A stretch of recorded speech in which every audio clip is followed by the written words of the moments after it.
اینجا آب هم که میخوری باید مالیاتشو پرداخت کنی. مالیات داره، خوبش هم داره. حالا بیا تا قوانین مالیاتی این شهر رو بهت بگم.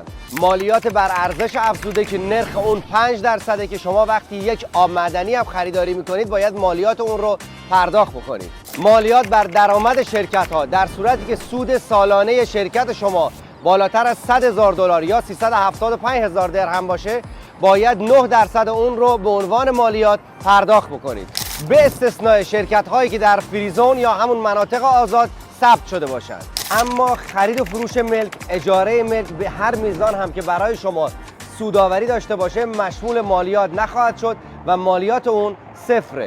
و نکته اینجاست همین مالیات هایی که بهتون گفتم از خیلی از شهرهای دنیا کمتره و دو، اگر همین مالیات جزئی رو پرداخت میکنین در ازای اون امنیت، رفاه، آسایش و بالاترین خدمات شهروندی رو دریافت میکنید.